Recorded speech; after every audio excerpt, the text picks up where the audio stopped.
कवरदा हरिविठ्ठल श्री ज्ञानदेव तुकाराम पंढरीनाथ भगवान की जय। माऊली ज्ञानेश्वर महाराज की जय।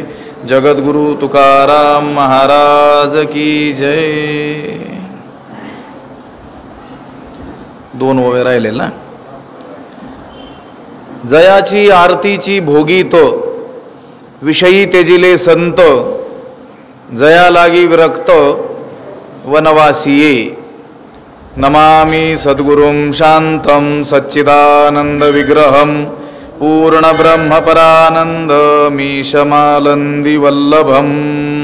नमो सद्गुरु तुकया ज्ञान दीपा, नमो सद्गुरु सच्चिदानंद रूपा, नमो सद्गुरु भक्त कल्याण मूर्ती, नमो सद्गुरु भास्करा पूर्ण कीर्ती।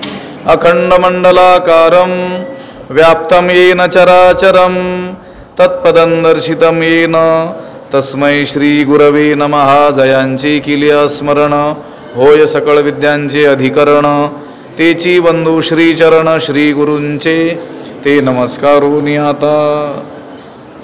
जयाची आरतीची भोगीत विषयी तेजिले संत, जया लागी विरक्त वनवासिये।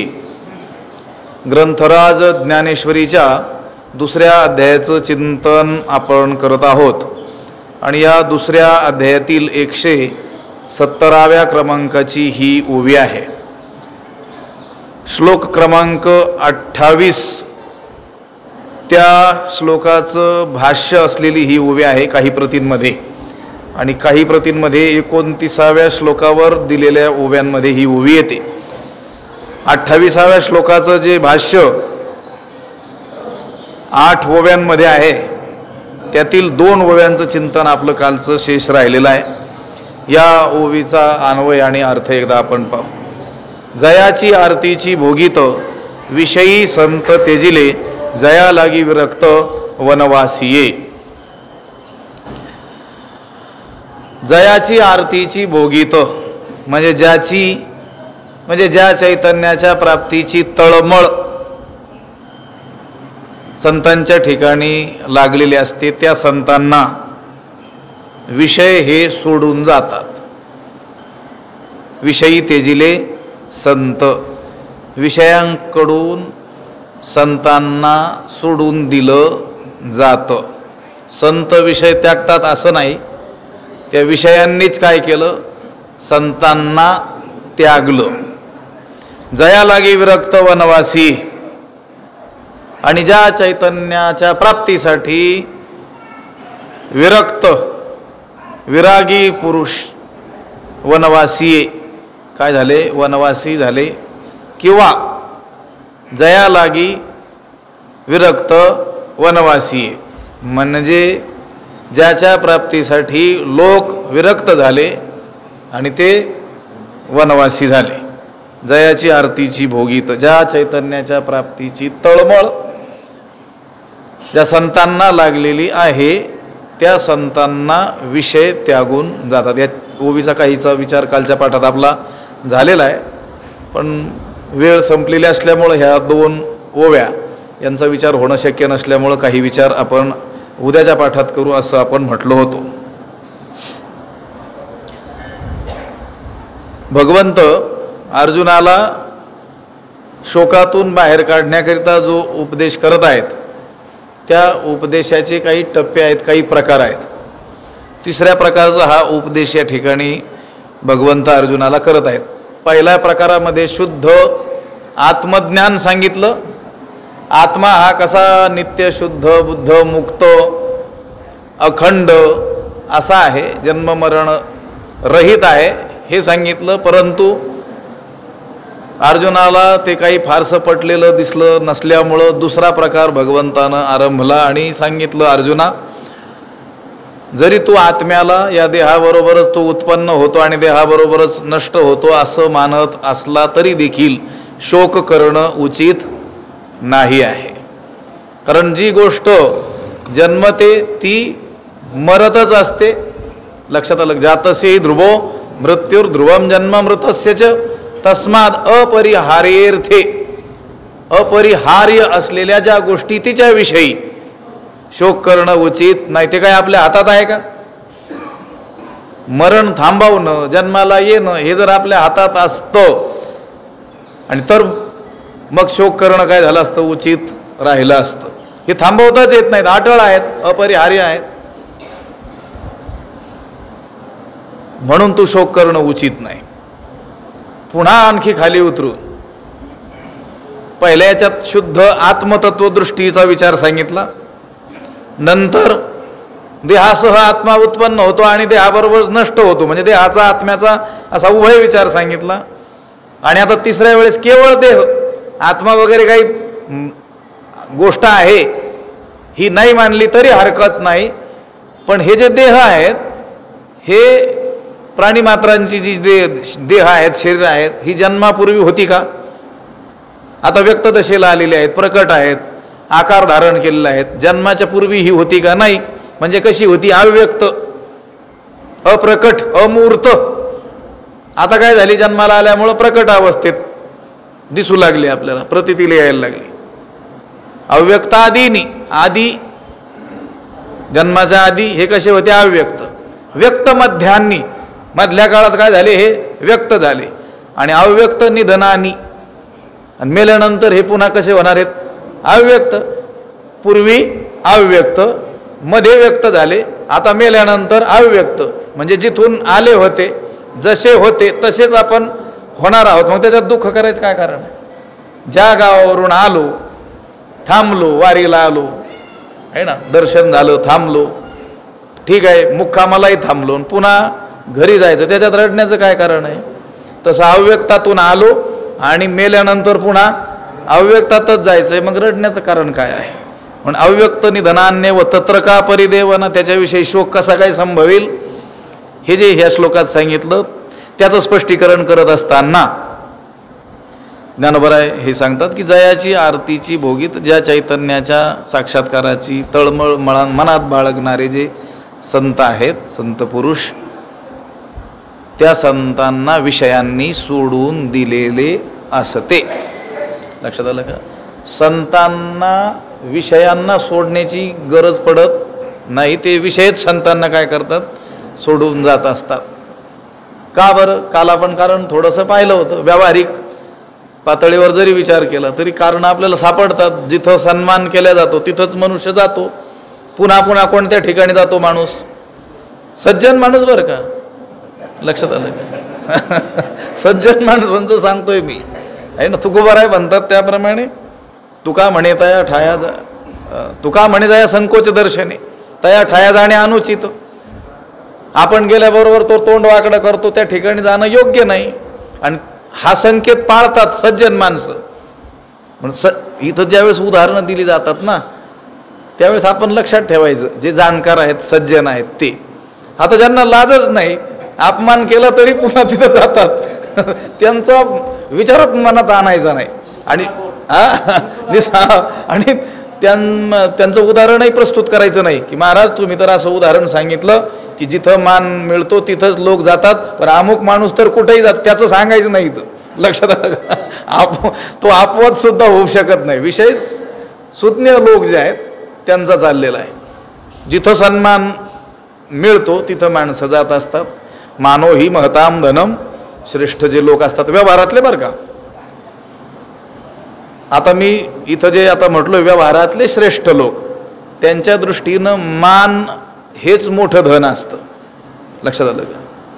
कनिष्ठ जे असतात म्हणजे मध्यम जे असतात त्यांना मान आणि धन, आणि अत्यंत हीन कनिष्ठ असतात त्यांना मात्र काय प्रिय असतं? फक्त धन. कोणी अपमान केला तरी हरकत नाही, पण पैसे मिळाले पाहिजे असा विचार असणारे लोक कनिष्ठ. नाही, पैसेही मिळाले पाहिजेत आणि मानही मिळाला पाहिजे, हे मध्यम. आणि उत्तमा मानमिच्छन्ति मानो ही महताम धनम. आणि उत्तम जे आहेत व्यवहारातले उत्तम बरं का, पुन्हा पुन्हा मी शब्द उच्चारतोय, ते मात्र मानालाच मोठं काय मानतात? धन. आणि परमार्थातले उत्तम लोक तर ते मान देखील इच्छित नाहीत. लक्षात आलं का? प्रतिष्ठा शुकरी विष्ठा, मानदंभ चेष्टा हे तो शुकराची. हे झालं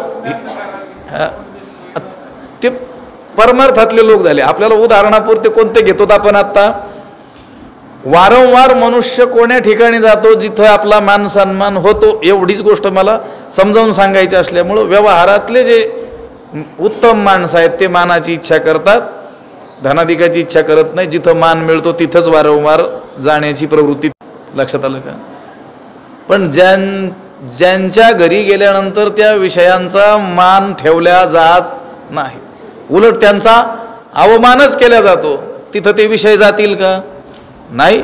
मग या संतांना विषय सोडून का जातात?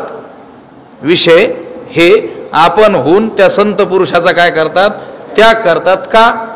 कारण तो संत पुरुष आता यांना मानच देत नाही. का देत नाही? कारण या विषयांचं अंतरंग त्या संतांनी ओळखलेलं असतं. लक्षात आलं का? हे आनंदास हेतू नसून हे सर्वस्वी दुःखालाच कारण आहेत, हे त्या संत पुरुषांनी जाणलेलं असतं. विषयान विषवत त्यज, विषय हे विषाप्रमाणे घातक आहेत हे त्या संत पुरुषांनी जाणलेलं असतं. म्हणून तो त्या विषयांकडे लक्ष देत नाही. हे त्या विषयांच्या लक्षात आलं की ते म्हणतात चला आता इथं. लक्षात आलं का? याने आपल्याला ओळखलेलं आहे. बरं झालं. एक उदाहरण आठवलंय मला आता बसल्या बसल्या. वैकुंठवासी गुरुवर्य कृष्णदेवा सांगायचे, दहीगावचे देवा, मोठे अंतरंग महात्मे होते. त्यांनी सांगितलं होतं, बऱ्याच वेळेस सांगितली होती अशी गोष्ट, मामा म्हणून, गाव मामा. लक्षात आलं का? एक नवदाम्पत्य होतं, नोकरीच्या निमित्तानं एका गावामध्ये ते राहत होते. लक्षात आलं का? एक मनुष्य दुपारच्या वेळेस त्या घरी आला. आता तो जो मुलगा होता त्या दाम्पत्यातला तो मनुष्य, तो कामाच्या निमित्ताने गेलेला होता. ती स्त्री, ती बाईच घरी होती. आणि आला, अगदी जवळचा पाहुणा असल्यासारखा गेला, पिशवी ठेवली, खाटेवर बसला आणि कुठे गेला तो म्हणे. लक्षात आलं का? तिला वाटलं कोणीतरी पाहुणाच असेल. म्हणे पाणी वगैरे दिलं. कोण आहात आपण? मामा आहे म्हणे मी. तिला वाटलं यांचा मामा असेल. तिनं तरी कशाला पाहिलं होतं त्या लग्नाच्या वेळेस याच्या मागं कोण उभं होतं की नाही. चुलत मामा असेल, मावस मामा असेल, पण मामा आहे. बरं ठीक आहे. मग तिनं आदरातिथ्य वगैरे केलं. सायंकाळी हा आला. हिनं सांगितलं मामा आलेले आहेत. त्याला वाटलं हिचा मामा आहे. मग काय 2-4 दिवस चांगलं आदरातिथ्य झालं. पण मामा जायला तयार नाहीत, कारण ते जाण्यासाठी आलेलेच नव्हते. त्या आदरातिथ्य स्वीकारण्यासाठीच त्या घरी आलेले होते. पण 4-8 दिवस होऊन गेल्यानंतर कंटाळले हे दोघं देखील आणि एकमेकावर राग काढू लागले. त्या माणसाला वाटायचं हिचा मामा कुठपर्यंत राहतोय घरात. लक्षात आलं. कारण तिला काय वाटायचं, काय नातेवाईक आहे त्यांचे म्हणे, हिचा यांचा मामा आला आणि किती दिवस राहतोय. म्हणून ते भांडू लागले. आणि एकदा बोलता बोलता सांगितलं, म्हणजे असं टोचून बोलल्यासारखं करतात हे लोक ना, संसारिक लोक. हे नातेवाईकांना कळालं तरी पाहिजे, तुमच्याकडच्या नातेवाईकांना कळतच नाही. हे असं बोलू लागल्यानंतर त्यांच्या लक्षात आलं. आणि मग त्या माणसानं विचारलं त्या बाईला, त्या मुलानं, तुझा मामा नाही का? ते म्हटले नाही, मला वाटलं तुमचा मामा आहे म्हणे. ती म्हटली मला वाटलं तुमचा मामा आहे, याला वाटलं तुमचा मामा आहे. मग जाऊन त्यालाच विचारूया नेमके कोणाचे मामा. लक्षात आलं का? मग जाऊन त्याला विचारलं, तुम्ही आम्हा दोघांपैकी नेमके कोणाचे मामा आहात? ते म्हणे नाही, मी कोणाचाच मामा नाही. मग कसं सांगितलं मामा आहे? ते म्हटलं मी मामा आहे, तुमच्या दोघांचा नाही, पण गाव मामा आहे म्हटलं. लक्षात आलं का? मी सगळ्या गावाचा मामा आहे. आणि कुठपर्यंत राहत असतो? जोपर्यंत मला ओळखत नाहीत तोपर्यंत. आता तुम्ही दोघांनी ओळखलेलं असल्यामुळं हे आत्ताच मी निघालो म्हणे, निघून गेला. लक्षात आलं का? हे आत्ता इथं बसल्यानंतर गोष्ट आठवली भारी. हे विषय या संत पुरुषांचा त्याग करून आपसूक का निघून जातात? तर हे संत त्या विषयांना मानच देत नाहीत. का मान देत नाहीत? मान देण्याच्या हे योग्यतेचे नाहीत. मान कोणत्या गोष्टीला दिला जातो? जी गोष्ट अनुकूल आहे, जी गोष्ट आपल्या प्रतिकूल नाही, दुःखाला कारण नाही, जी आनंदाला सुखाला हेतू आहे, त्या गोष्टीचाच काय केला जातो? सन्मान केला जातो ना. विषय हे आनंदाला कारण आहेत असं अज्ञान्यांना वाटतं. कारण विषयाचं अंतरंग त्यांनी जाणलेलं नसतं. ते अंतर्निणती बापुडे म्हणून अगत्य सेवने घडे, सांगे पुय पंकीचे किडे काय चिळशी घेते. लक्षात आलं का? हे बापुडे ज्ञानोबराय म्हणतात, हे बिचारे, हे संसारी लोक अंतर्निणती त्या विषयाचं अंतरंग जाणत नाहीत. विषय वर करणी अत्यंत सुंदर दिसतात, या विषया वाचून काही आणि सर्वथा रम्येची नाही, ऐसा स्वभावोची पाही इंद्रियांचा. आणि इंद्रिये जे म्हणती ते तेची जे पुरुष करती, ते तरलेची न तरती विषय सिंधू. इंद्रियांचं ऐकणारी जी माणसं असतात, मग इंद्रिय सांगतात या विषयापेक्षा या जगात काहीच सुंदर नाही आहे. मग याचा विश्वास असतो कोणावर? इंद्रियांवर. इंद्रिय म्हणतात त्याचा अर्थ बरोबर आहे म्हटले, आणि मग तो विषयांमध्ये काय होतो? रमतो, विषयाचा आदर करतो, विषयांचा काय ठेवतो? मान ठेवतो. कारण त्याला भ्रम असतो की या विषयातून काय होत असतं? सुख होत असतं. पण या विषयांनी आजपर्यंत कुणालाही सुख दिलेलं नाही. लक्षात आलं का? हे विषय परिणामी कशा आहेत? दुःख रूपच आहेत. लक्षात आलं का? या विषयांच्या नादाला लागून कोणीही आतापर्यंत सुखी झाला असं एकही या जगामध्ये उदाहरण नाही आहे. हे विषयाप्रमाणे काय आहेत? मारक आहेत. साहित्यकार असं सांगतात की विषापेक्षा देखील हे भयंकर आहेत. कारण विष सेवन केल्यानं केवळ या देहाचा काय होईल? मृत्यू होईल. विष प्राशन केलं की त्या विषाच्या प्रभावानं काय होईल? हा देह त्यागावा लागेल, मृत्यू येईल या देहाला. पण विषय सेवन केले तर ते विषय पुन्हा पुन्हा जन्माला घालून पुन्हा पुन्हा मारतील. हे विष विषम एकाकीनं म्हणती, हे विष एकट्याला मारतं, पण हे विषय मात्र पुन्हा जन्मनी जन्म जन्मात काय करतात? घात करत असतात. पण ह्या विषयांचं अंतरंग संतांनी जाणलेलं असल्यामुळं हे विषय काही सुखाला कारण ठरू शकत नाहीत, हे त्यांनी ओळखलेलं असल्यामुळं, आणि विषयांनी हे ओळखलेलं असल्यामुळं की यांनी आपल्याला ओळखलेलं आहे. लक्षात आलं का? मग ते विषय काय करतात? त्या संताचा त्याग करतात. ज्या विषयाचा त्याग करण्याकरिता साधकाला आटापिटा करावा लागतो. लक्षात आलं का?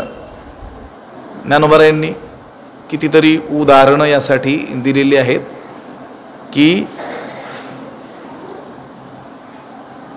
एकुलतं एक बाळक त्या आईपासून तो काळ ज्यावेळेस घेऊन जातो त्यावेळेस त्या आईला जेवढं दुःख होतं, एकुलतं एक बालक, त्या बाळावर किती प्रेम असतं? त्या आईचं प्रचंड प्रेम असतं. काळे नेता एकुलते एक, माये पुढोनी बाळक काळे नेता एकुलते एक, होय का उदक तुटता मेना. लक्षात आलं का? एकुलतं एक मुलगा, आणि तो मृत्युमुखी पडल्यानंतर त्या जननीची, ती माता जेवढा आकांत करते, तिला जेवढं दुःख होतं, वेदना होतात, तेवढं दुःख त्या साधकाला या इंद्रियांना विषयांपासून त्यांची ताटातूट करताना होतं. पुढचं तर उदाहरण दिलं, होय का उदक तुटता मेना. ठीक आहे, एकुलता एक मुलगा जरी त्या स्त्रीचा मेला, खूप तिनं आकांत केला, तरी किती दिवस करेल? कालौघात ते विसरून जाते. लक्षात आलं का? पुढचं आणखीन प्रबळ उदाहरण दिलं, मासा हा त्या पाण्यातून बाहेर काढला तर किती काळ जगेल? तो जगणारच नाही. लक्षात, त्याला तुपात जरी ठेवलं तरी जगेल का? त्याला पाण्यातच राहावं लागतं, तरच त्याचं ते काय आहे जगणं ठरत असतं. जीवन ते जल आहे, जीवन हेच जीवन त्याचं. पाण्याला जीवन शब्द आहे ना. पाण्याहून तो वेगळा केला की तो मृत्युमुखी पडतो, तळमळत असतो. अगदी त्या पद्धतीनं साधकाला ह्या विषयांचा त्याग करत असताना तेवढं दुःख सहन करावं लागतं. पण ते विरागी पुरुष ते काय करतात? सहन करतात. प्रचंड पराकाष्ठा प्रयत्नांची त्याला करावी लागते. सर्व जी साधना आहे ना ती त्याला एवढ्याच कारणासाठी करावी लागत असते. कोणत्या कारणासाठी? विषयांपासून त्या इंद्रियांची ताटातूट करण्यासाठी. जे विषय सोडण्याकरिता एवढा प्रचंड पुरुषार्थ प्रयत्न साधकाला करावा लागतो, ते विषय या संतांना आपणहून सोडून निघून जातात. लक्षात आलं का? कोणत्या संतांना? पण केवळ घोषणा केली मी संत आहे म्हणून दुसऱ्या दिवशी ते म्हटले नाही आता हा संत आहे, चला आता आपण याला सोडून जाऊ. स्वयंघोषित संत नाही, किंवा 10-5 मूर्खांनी एकत्र येऊन पदवी देऊन टाकली एखाद्याला, तुम्ही कोण? संत. तो संत नाही. जयाची आरतीची भोगीत ज्या चैतन्याच्या साक्षात्काराची तळमळ मनात बाळगणारा जो संत, त्या संतांना हे विषय काय होतात? सोडून जातात. लक्षात आलं का? ज्ञानोबरायन बरोबर तिथल्या तिथं व्याख्या करून ठेवलेली असते. कोण संत? ज्याला या आत्मचैतन्याच्या प्राप्तीची काय लागलेली आहे? तळमळ लागलेली आहे. आणखी एका ठिकाणी व्याख्या अशी चालता चालता की आत्मज्ञाने चोखडी संत जे माझी रूपडी. जे प्रत्यक्ष माझे कोण आहेत? स्वरूप आहेत. असं कोण म्हणतोय? भगवंत म्हणतोय. भगवंत म्हणतो आहे की जे संत प्रत्यक्ष माझे स्वरूप आहेत. लक्षात आलं का? कोणते संत देवाचं स्वरूप आहेत असं देव म्हणतो? जे आत्मज्ञानाने चोखडे आहेत. लक्षात आलं का?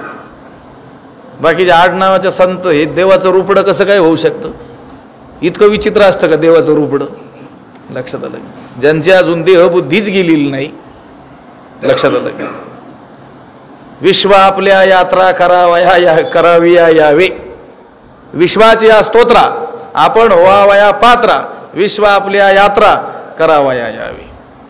हे वर्णन कोणाचं केलं? अज्ञानाचं केलेलं आहे. विश्वाच्या स्तुती स्तोत्राला आपण योग्य ठरावं आणि विश्वाने आपली यात्रा करावी असं ज्याला वाटतं तो अज्ञानी म्हटलेलं आहे ज्ञानोबरायांनी. आणि आज अशा अज्ञान्यांना संत म्हणतात लोक. आजचा काळ विचित्र आहे. म्हणून आहे ना, मी सांगतो ज्ञानेश्वरीमध्ये ज्ञान लक्षणं 18 ज्ञान लक्षणं 13व्या अध्यायात सांगितलेली आहेत. आणि ती ज्ञान लक्षणं संपल्याबरोबर ज्ञानोबरायांनी याच्या उलट अज्ञान लक्षण म्हणून बरेच ओव्या लिहिलेल्या आहेत. काही वाचता नाही आलं तर हरकत नाही, पण अज्ञान लक्षणाच्या ओव्या पहिल्या वाचल्या पाहिजे. लक्षात आलं का? अज्ञानी जास्तच असतात ना, ज्ञानी लोक थोडे असतात. लक्षात आलं का? आणि का वाचायच्या? हे लोक अज्ञानी आहेत हे एकदा कळालं की मग हे ज्ञानी आहेत म्हणून त्यांच्या नादाला कोणी लागू शकत नाही. मी तर म्हणतो संत कोण हे कळण्यापेक्षा असंत कोण हे कळणं अधिक गरजेचं आहे. म्हणून संत पुरुषांनी पहा, संत कोण हे वर्णन करण्याबरोबरच संत कोण नाहीत हेही सांगितलं. गरज होती काही सांगण्याची? त्यांना वाटली गरज आहे म्हणूनच सांगितलं. आपल्याला वाटतं काय गरज? संत कोण नाही, फक्त एवढंच सांगावं काय की कोण संत आहे. पण त्यांनी संत कोण हे सांगण्याबरोबरच संत कसा असतो हे सांगण्याबरोबरच कोण संत नाही, संत नव्हती ते संत करिता कवित्व संतांचे ते आप्त नव्हती संत सांगितलं की नाही? सांगता पुराणे नव्हती संत. पुराण सांगतो, राम कथा करतो म्हणून संत अजिबात नाही. लक्षात आलं का? पुराण सांगसी तरी पुराणिकची होसी, परी वैष्णव न होसी आरे जना. पण आता काय हे का सांगावं लागलं त्यांना? इतक्या वर्षापूर्वी सांगितलं. नामदेवरायांनी सांगावं, तुकोबारायांनी सांगावं, नाथ महाराजांनी सांगावं. नामदेवरायांचा विचार केला, ज्ञानोबरायांच्या समकालीन संत 700-750 वर्ष होऊन गेले. त्या काळात त्यांना सांगावं लागलं की हे लोक म्हणजे संत नाहीत. का सांगावं लागलं? कारण त्यांना माहीत होतं की जगापुढं हेच लोक संत म्हणून मिरवणार आहेत. आपण फसल्या जातो याचा अर्थ आपण संत वाङ्मयाचा आश्रय केलेला नसतो. आपण रोज जर गाथा वाचू तर ह्या अभंग आपल्या नजरे समोरून जातील आणि आपण या लोकांना काय करू? ओळखू शकू. पण आपण वाचत नाहीत. आणि संत म्हणून ज्याचा आश्रय केला आहे तो तुम्हाला वाचूच देत नाही.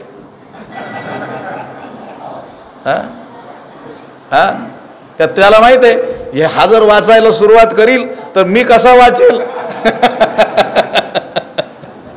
ह्याला जर कळालं खरा संत असा असतो, असा माणूस संत नसतो, तर हा मला पटकन ओळखेल म्हणून हे पहा, आज अगदी पदापदाचं चिंतन केलं पाहिजे हे अपेक्षित जरी असलं तरी आजचा जो विषय आहे, निघालायच विषय अनायासे, तर सांगणं आवश्यक आहे की संत वाङ्मयाच्या अभ्यासाशिवाय पर्याय नाही. असं आहे, कोणी असं शॉर्टकट नाही या गोष्टीला.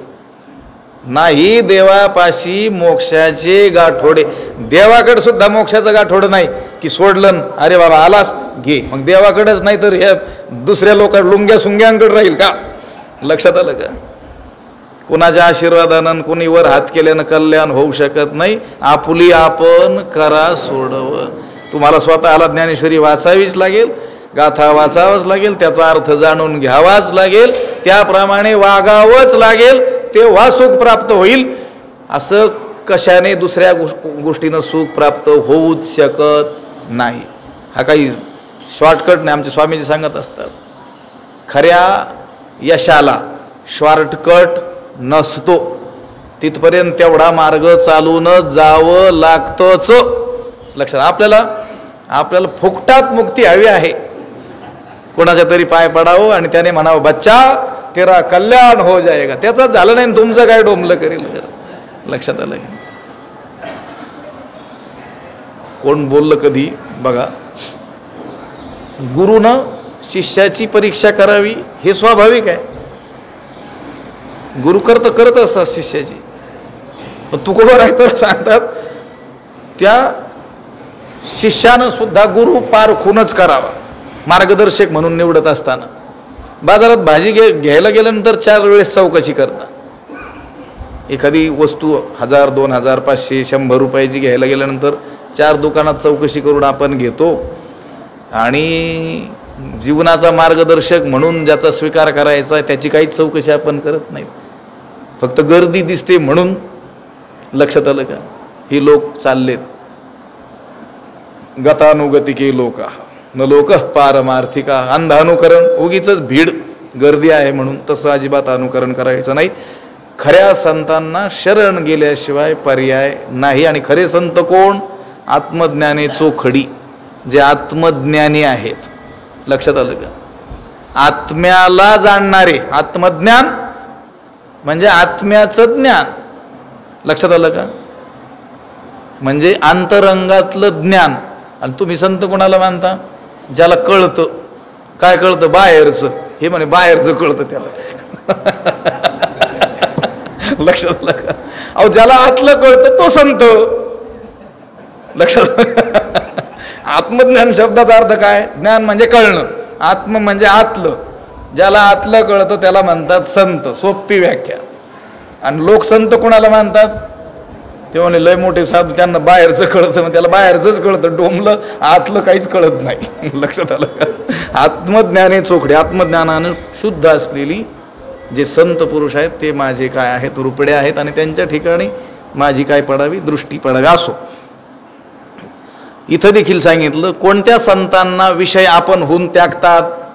जयाची आरतीची भोगीत.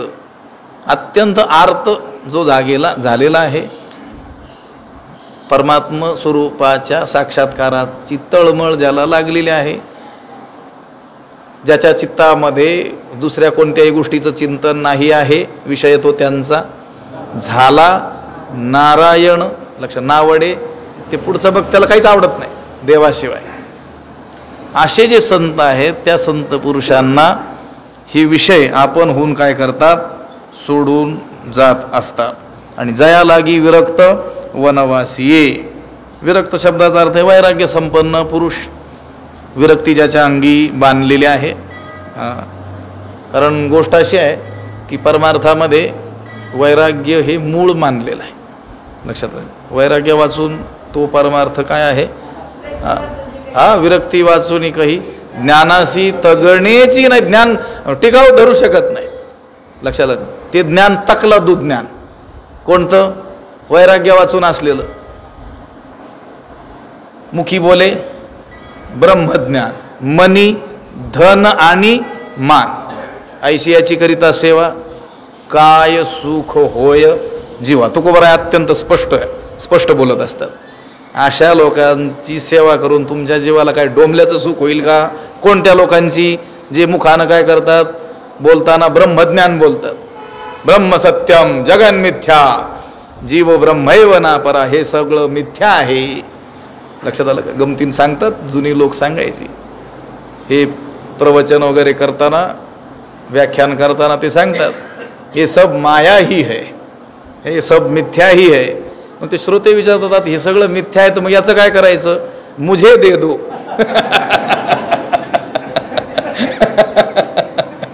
तर गमतीचा भाग झाला तरी यात तथ्य आहे. हे ओरडून जगाला सांगतोय की जगत मिथ्या आहे. कशासाठी? त्याच जगाच्या प्राप्तीसाठी ना. लक्षात आलं का? घरदार कुणी कुणाचं नाही वगैरे वगैरे हे सगळं सांगायचं कशासाठी? बरं जाऊ द्या, एक प्रमाण तर तुमच्या सगळ्यांच्याच पाठ आहे, चालीसह पाठ आहे ते अगदी. संसार दुःख मूळ, संसार दुःख मूळ आहे, हे ओरडून सांगायचं कशासाठी? त्याच संसारासाठी. लक्षात, जे सांगत असतील ते. लक्षात आलं का? ह्या बोलण्याला काही अर्थ आहे का? काही अर्थ नाही. संत कोण? ज्याला त्या चैतन्याच्या साक्षात्काराची तळमळ ज्याच्या हृदयात निर्माण झालेली आहे, जो विरक्त. विरक्त शब्द, वैराग्य काय आहे? अत्यंत महत्त्वाचं आहे. वैराग्याशिवाय परमार्थ तकलादू आहे. लक्षात आलं का? पायाविण भिंत तातडीची, तसा तो परमार्थ आहे. मोठीच मोठी भिंत बांधली, अगदी मजबूत दिसते आहे भिंत. म्हटले पाया किती घेतला होता? नाही, पायाची गरजच नाही म्हटले. मग ती टिकूच शकत नाही. तातडीची, तात्कालिक ती आहे, ती पडेल, कधीही पडून जाईल. जया लागी विरक्त वनवासी. आणि त्या चैतन्याच्या प्राप्तीसाठी हे जे संत लोक आहेत, यांनी ऐहिक पारलौकिक भोगांविषयी जे काय झालेले आहेत, विरक्त झालेले आहेत आणि वनवासी झालेले आहेत. इहलौकिक भोगाविषयी देखील जे वैराग्य, इहलौकिक भोग, लौकिक भोग आणि पारलौकिक भोग, हे दोन्ही भोग ज्याच्या समोर हात जोडून उभे आहेत, भोग पायिक झालिया इच्छेची, याची इच्छा, याच्या आज्ञेची ते वाट पाहत आहेत. कोण? या प्राप्तीची. आता खटपट नाही करायची, ते भोग उपस्थित आहेत. परी भोगावे हे न रुचे मना माझी. पण या विषयां हां जे नाही, हां वमुनिया सुने आताच गेले, आत्ताच गेलं, 1-2 मिनिटं झालं. कोण गेलं? सुने. सुने म्हणजे कुत्र. 2 मिनिटापूर्वी गेलं. काय करून गेलं? वांती करून गेलं. त्याने वांती केलेला जो पदार्थ आहे, त्या पदार्थाला खाण्याची कुणाला इच्छा होईल का? लक्षात आलं का? बिभत्स रसाचंच वर्णन आहे, किळसवानं. ते वर्णन करताना सुद्धा अंगाला शहार येतात की नाही माणसाची. आपलं नेहमी आपण उल्लेख ज्यांचा करतो, वैकुंठवासी सद्गुरू, वक्ते बाबा मात्र फार विचित्र रीतीनं सांगायचे. एखाद्या माणसाला खीर खाण्याची प्रचंड काय आहे, आवड आहे, त्यानं खीर बनवली देखील, पण दुसऱ्या कामात गुंतलेला असताना ते कुत्र्यानं येऊन सगळी खीरच काय केली, खाल्ली, आणि त्या कुत्र्याला खीर पचत नाही, शास्त्रही सांगतं. लक्षात आलं का? ते गेलं बाहेर आणि काय केलं त्यानं? उलटी केली. आता ह्याला जीवापेक्षा देखील खीर आवडत असली तरी देखील आत्ताच त्या कुत्र्यानं 2च मिनिटापूर्वी खाल्लं, 1 मिनिटापूर्वीच वांटी केली. खाईल का तो? खायची जाऊ त्या गोष्ट, खाण्याची इच्छा करील का? जैसे वमुनिया सुने आत्ताची गेले, त्रिवर्गो ऐसा सांडणे. हे ऐहिक पारत्रिक संपूर्ण भोगाविषयी त्याची अशी बुद्धी झालेली असते, त्याला म्हणतात खरं वैराग्य. लक्षात आलं का? मौखिक वैराग्य नाही बरं का, बरेच वैराग्य शिरोमणी आहेत. लक्षात आलं का? लिहिलेलं असतं गाडीवर, वैराग्य शिरोमणी. गाडी केवढ्याची? 55 लाखाची. आता कशाचं वैराग्य असतं मला अजून कळायलाच मार्ग नाही आहे. लक्षात आलं का? मी शिरोमणी शब्द वापरला, तुम्ही वापरलेला शब्द वापरला असता तर याच्यात जाईल की नाही? लक्षात आलं का? आम्ही सार्वजनिक बोलतो, पण आता ही पदवी लावून घेणारे त्यांना राग आला तर काय करायचं? येवत रागे येऊ द्या. तू का म्हणे सत्य सांगे, आपल्याला खरं सांगायचंय. आम्ही काय कोणाचं नाव घेतलंय का? ओवीचा अर्थ करतोय आणि हा अर्थ होत नाही असं सांगावं कोणी मग येऊन. लक्षात आलं का? जया लागी विरक्त वनवासी.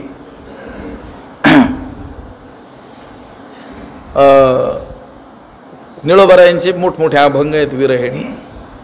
एक लांबलचकच अभंग आहे. म्हणजे बरेच अभंग तसे मोठमोठे आहेत. मला हे लोक सांगतात जुने बाबा बहुतेक असे मोठ्या अभंगावरच काय करायचे, कीर्तन आंधळे पांगळे असं. तिकडे ते गणपत नाना होऊन गेले, ते निळोबरायांच्याच अभंगावर काय करायचे, कीर्तन. आयुष्यभर त्यांनी त्या निळोबरायांच्या अभंगावरच काय केली, कीर्तनं केली. जया लागी विरक्त वनवासी हे सांगत असताना आपल्याला त्या अभंगाचा संदर्भ घ्यावा लागेल.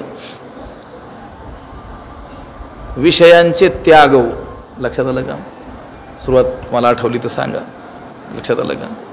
किंवा याजसाठी जप, याजसाठी तप, हे सगळं याजसाठी केला होता. अट्टहास, ते मला सुरुवात त्या अभंगाची काही स्मरेना, लक्षात आलं का? हे सर्व ज्या जप तप यज्ञ याची लागी हो तेजी येले भोग. हां, जन्मजन्मांतरी केली हे सूचना. तो जो अभंग आहे ना, तो सगळा याची लागी हो, याची लागी हो, याची लागी हो, ते जया लागी विरक्त वनवासी. याची लागी म्हणजे त्या परमात्म्याच्या दर्शनासाठी, त्याच्या साक्षात्कारासाठी. हा सर्व जो परमार्थ करायचा आहे, जपतपादी सर्व साधनं जी करायची, कशासाठी करायचे, त्या परमात्म दर्शनासाठी करायचे आहेत. हे जे संत पुरुष आहेत, जया लागी विरक्त वनवासी, ज्याच्याकरिता हे संत ऐहिक आणि पारलौकिक भोगांविषयी विरक्त झाले आणि वनवासी झाले. त्यांनी या जनाचा काय केला, त्या केला. तुका म्हणे आता ऐका वचन, तेजून या जन भक्ती करा. लक्षात आलं का? एकांताचा काय केला त्यांनी, आश्रय केला. लक्षात, बहु एकांतावरी प्रीती जया जनपदी खन बहु एकांतावरी प्रीती जया जनपदी खंती मनुष्याकारे जाण मूर्ती ज्ञानाची. तो साक्षात ज्ञानाची काय आहे, मूर्ती आहे. कोण?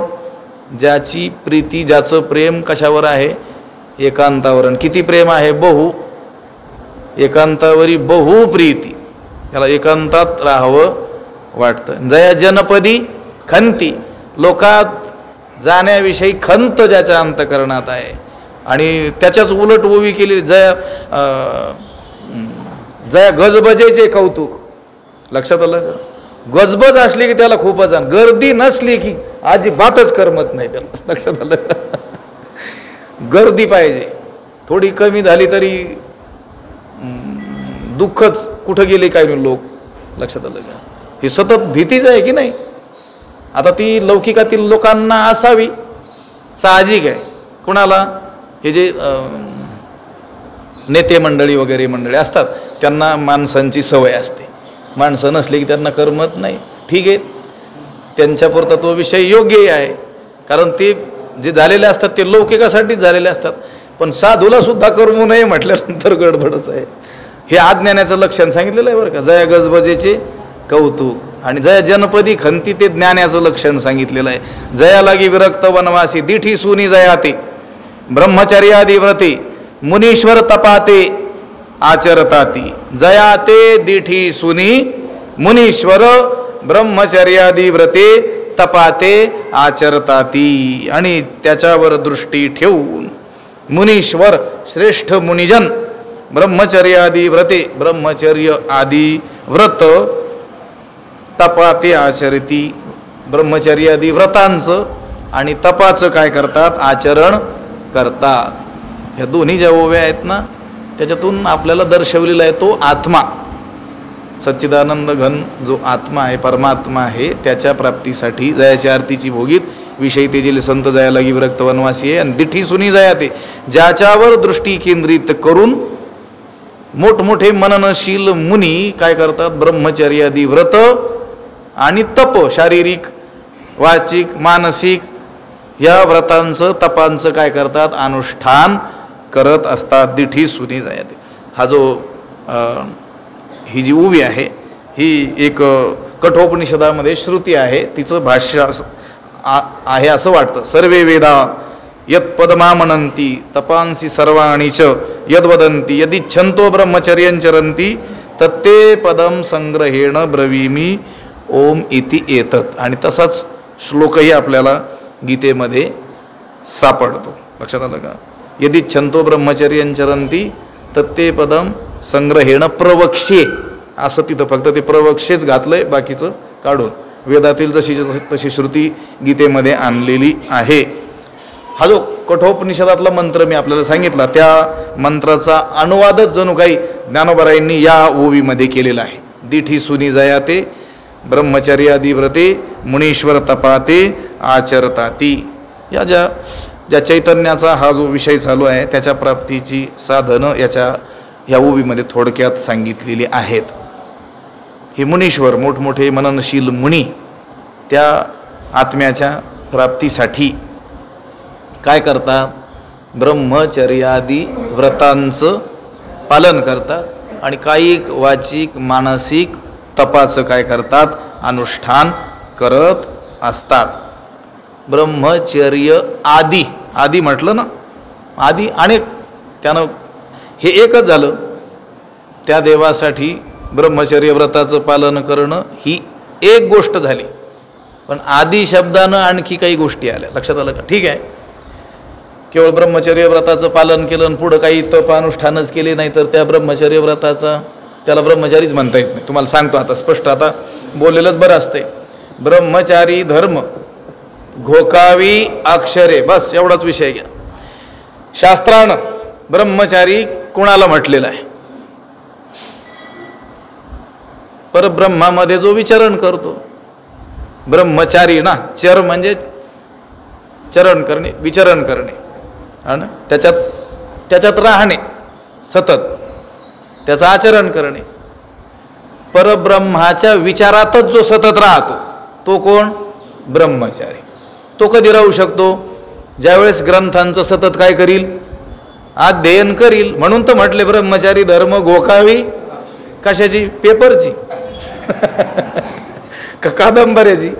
नाही, या वैदिक वाङ्मयाची. वेदांत वाक्येषु सदा रमंतः, सदा नामघोष करू हरिकथा. हरिकथा नामघोष याच्यातच जो रममाण आहे. कृष्ण विष्णू हरी गोविंद या नामाचे निखळ प्रबंध, माझी आत्मचर्चा विशद उदंड गाती. मला एवढं सांगायचं आहे, घोकावी अक्षरे त्यालाच काय म्हणायचं? ब्रह्मचारी. लोक म्हणतात आम्ही ज्यांना मानतो ते ब्रह्मचारी महात्मे आहेत. म्हटलं मग काही शिकलेले आहेत का? नाही, काही शिकले, त्यांना वाचताच येत नाही म्हटलं. असं मग त्याला फक्त अविवाहितच म्हणा, बोललेलं कळालं तर बरं होईल. असं ब्रह्मचर्य नव्हे बाईलीच्या त्यागी, वैराग्य वावगे देशांतर. तुकोबाराय अत्यंत स्पष्ट आणि कठोर बोलतात. केवळ एखाद्यानं स्त्री संग केला नाही म्हणजे विवाह केला नाही म्हणजे तो ब्रह्मचारी, असं अजिबात नाही. तुकोबाराय म्हणतात, त्यांना विचारा जाऊन. ब्रह्मचर्य नव्हे बाईलीच्या त्यागे, बाईचा त्याग केला म्हणून तो ब्रह्मचारी नाही. घोकावे अक्षरे. गीतेचं पारायण कर, ते झालं की मालिका वाच, ती झाली की ज्ञानेश्वरीचे पारायण कर. लक्षात सतत कशात राहा? याच्यातच रममान राहा. वेदांत वाक्येषु सदा रमंतः. त्या वेदवाक्याच्या अर्थ विचारातच तू काय असला पाहिजेत? मग्न. तेव्हा तो कोण ठरतो? ब्रह्मचारी. लक्षात आलं का? आता पहा, आता ही व्याख्या कोणी केल्यात? मी तर आता शास्त्राचंही वचन सांगितलं, तुकोबारायांचं सरळ सरळ 2 वचनं सांगितली की नाही तुम्हाला? कोणाला ते ब्रह्मचारी मानत नाहीत. केवळ स्त्रीचा त्याग केल्यानं तो ब्रह्मचारी ठरतो असंही नाही. घोकावी अक्षरे. लक्षात आलं का? वैराग्य वावगे देशांतर. एखाद्याने घरादारात त्याग करून दुसरीकडे गेला म्हणून तो फार विरक्त असतो असंही नाही. लोकाला कामधंद्याच्या निमित्तानं गाव सोडून जावंच लागतं म्हणून ते सगळेच विरक्त शिरोमणी आहेत काय? नाही. ब्रह्मचर्यादी व्रते, ब्रह्मचर्य आदी, मग आणखी तप साधन व्रत जप तप अनुष्ठान इत्यादी जो करत राहतो. मुनीश्वर तपाते आचरताती. शारीरिक तप, वाचिक तप, मानसिक, कायिक वाचिक मानसिक तपांचं अनुष्ठान करतात. कशासाठी? दिठी सुनी जयाती, ज्याच्यावर दृष्टी केंद्रित करून त्याच्या प्राप्तीसाठी. हे मुनीश्वर, केवळ मुनी नाही, मुनीश्वर, ईश्वर, मुनीतले ईश्वर, मोठमोठे मुनी. मननशीला, हा मनन मुनया मननशीला. मुनी कुणाला म्हणतात? मननशील जे असतात. शील म्हणजे स्वभाव. मनन करणं हा ज्यांचा स्वभाव आहे त्यांना म्हणतात मुनी. लक्षात आलं? मग सगळेच मनन करतात ना. संसारी लोक मनन नाही करत का? सांसारिक गोष्ट संसाराचं ते देखील कोण आहेत? तुम्ही सर्व मुनीच आहात. लक्षात आलं का?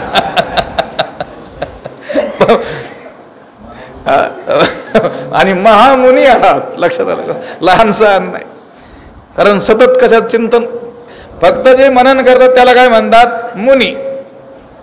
पण कशाचं मनन? भगवत स्वरूपाचं. श्रवण मनन निधिध्यासन. आपण मनन शब्द ऐकलंय की नाही? ज्याचं श्रवण केलं त्याचं काय केलं? पुन्हा मनन केलं. जसं ही गुरंढोरं जे असतात त्यांना आपण खायला टाकलं की बका बका खाऊन घेतात आणि नंतर काय करतात? त्याचा रवंथ करतात ना. तो रवंथ म्हणजे मनन. अगोदर काय करायचं? श्रवण करायचं, शास्त्र श्रवण करायचं, कीर्तन श्रवण करायचे आणि नंतर त्याचं चिंतन करायचं, म्हणजे मनन करायचं. काय सांगितलं होतं? त्या अभंगाचा अर्थ कसा सांगितला, यांनी कसा सांगितलं, याचं काय करायचं? आपलं आपणच. तर ते लक्षात राहील. केवळ श्रवण, या कानं दिले म्हणून श्रवण केलं, 2 दिले म्हणून एकानं केलं, एकानं सोडून दिलं, असं करायचं नाही. त्याचं पुन्हा काय झालं पाहिजे? मनन. श्रवण मनन निधिध्यास. मग त्याचा निधिध्यास आणि मग साक्षात्कारापर्यंत जातो. परब्रह्माचं श्रवण, त्याचं तत्चिंतनम तत्कथनम अन्योन्यम तत्प्रबोधनम असं म्हटलंय की नाही? तर त्याचप्रमाणे ज्याचं श्रवण त्याचंच मनन, त्याचाच निधिध्यास, ध्यास धरायचा आणि मग त्याचा काय होतो? साक्षात्कार. ज्ञानेश्वरीचं काय करायचं? श्रवण. ज्ञानेश्वरीचंच काय करायचं? मनन. निधिध्यासन सुद्धा अखंड. ध्यान कशाचं ठेवायचं? ज्ञानेश्वरीचंच. मग साक्षात्कार देखील कशाचं होईल? ज्ञानेश्वरीचाच आपल्याला होईल. आपण काय करतो? श्रवण परमार्थाचं, मनन संसाराचं, निधिध्यास विषयांचा, मग साक्षात्कार दुःखाचा होतो आपले असे अनुभव नसतात. सर्व सुखले आलो, सर्व अलंकार, आनंदी निर्भर डुल्लत असो. तो व्हायला पाहिजे की नाही? 10-20 वर्षे जर आपण या परमार्थात असू आणि श्रवण करत असू, मग त्या श्रवणाची पुढची पायरी मनन निधिध्यासन, मग साक्षात्कार आपल्याला कशाचा व्हायला पाहिजे? परमात्म्याचाच व्हायला पाहिजे ना. एवढा काळ परमार्थात जाऊन देखील साक्षात्कार दुःखाचा होत असेल तर याचाच अर्थ आहे श्रवण परमार्थाचं केलं पण मनन तुम्ही संसाराचंच केलं. लक्षात आलं? मनात काय होता? संसारच होता. देहानं कुठं बसले होते? मंदिरात, ज्ञानोबरायांच्या पैसखाम मंदिरात. पण मनानं कुठं होते? ज्याच्या त्याच्या घरी. पाऊस आलाय की काय,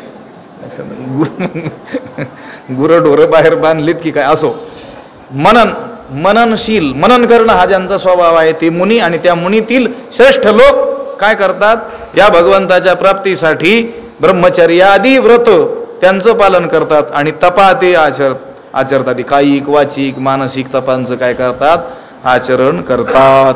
आपले श्री ज्ञानदेव तुका पंढरीनाथ भगवान की जय. माऊली ज्ञानेश्वर महाराज की जय. विठ्ठल विठ्ठल विठ्ठल विठ्ठल. कुंडली गवरदा हरी विठ्ठल. श्री ज्ञानदेव पंढरीनाथ भगवान की जय. माऊली ज्ञानेश्वर महाराज. जगद्गुरु तुकाराम महाराज की जय. आता विश्वात्मके देवे येणे वाग्यज्ञे तोषावे. तोषोनी मज द्या पसायत. जे खळांची व्यंकटी सांडो तया सत्कर्मी रती वाढो. पडो मैत्र जीवांचे दुरितांचे तिमिर जावो. विश्व स्वधर्म सूर्ये पाहो. जो जे वांछील तो ते लाभो. प्राणीजात वर्षत सकळ मंगळी. ईश्वरनिष्ठांची मांदियाळी. अनवरत भूमंडळी भेटो तया भूता. चला कल्पतरूंचे आरव. चेतना चिंतामणीचे गाव. बोलते जे अर्णव पीयूषांचे. चंद्रमे जे अलांछन. मारतंड जे तापहीन. ते सर्वाही सदा सज्जन सोयरे होतू. किंबहुना सर्व सुखी पूर्ण होवणी तिही लोकी. भजिजो आदि पुरुखी अखंडित. विशेषी लोकी ये दृष्टा विजय होवावेजी. एथ म्हणे श्री विश्वेश्वरावो. हा होईल दान पसावो. येणे वरे ज्ञान देवो सुखिया झाला. येणे वरे ज्ञान देवो सुखिया झाला. येणे वरे ज्ञान देवो सुखिया झाला. पुंडलीक वरदा हरी विठ्ठल श्री ज्ञानदेव तुकाराम पंढरीनाथ भगवान की जय माऊली ज्ञानेश्वर जगद्गुरु तुकाराम महाराज शांती ब्रह्म एकनाथ महाराज की सद्गुरु बंशी महाराज की सद्गुरु जोग महाराज की जय।